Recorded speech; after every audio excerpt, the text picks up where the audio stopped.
గుంటూరు దగ్గర ఉన్న కేఎల్యు కోనేరు లక్ష్మయ్య యూనివర్సిటీ మీద సిబిఐ అధికారులు ఏకంగా 15 బృందాలు మెరుపుదాడి చేసే 10 మందిని అరెస్ట్ చేశారు. ఇందులో యూనివర్సిటీ వైస్ ఛాన్సలర్ దగ్గర నుంచి, వైస్ చైర్మన్ దగ్గర నుంచి, వైస్ ప్రెసిడెంట్ దగ్గర నుండి ఆఫీస్ బేరర్ ఓవరాల్గా 10 మందిని అరెస్ట్ చేశారు.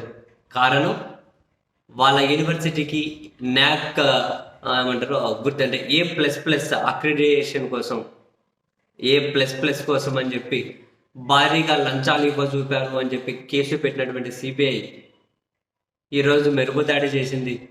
కొన్ని ఆధారాలు సేకరించి 10 మందిని అరెస్ట్ చేశారు.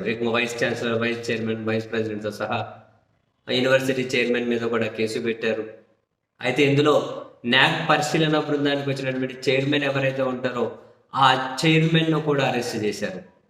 అంటే ఆ నాక్ బృందము వీళ్ళు అందరూ కుమ్మక్కైపోయి A++ అక్రిడిటేషన్ తీసుకునేకి భారీగా లంచాలు ఇచ్చారు అని చెప్పి ఆ ఆధారాలు దొరికాయి అని చెప్పి సిబిఐ అరెస్ట్ చేసింది.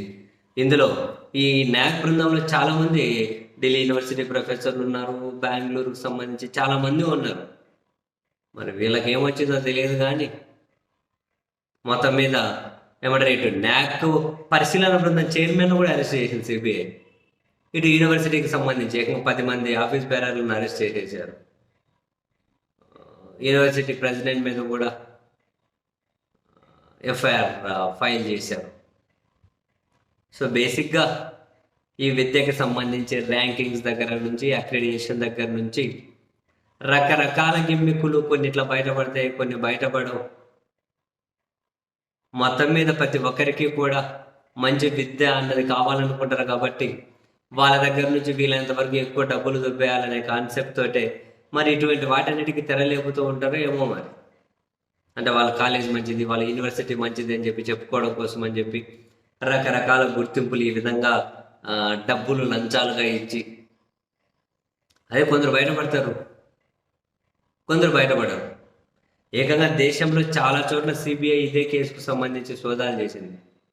దగ్గర 13 ప్లేసుల్లో ఏమో దేశంలో ఒకేసారి సోదాలు చేశారు. ఈ కేఎల్యు క్యాంపస్కి వచ్చేసి మెరుపుదాడి చేసి 10 మందిని అరెస్ట్ చేసి తీసుకెళ్ళిపోయారు.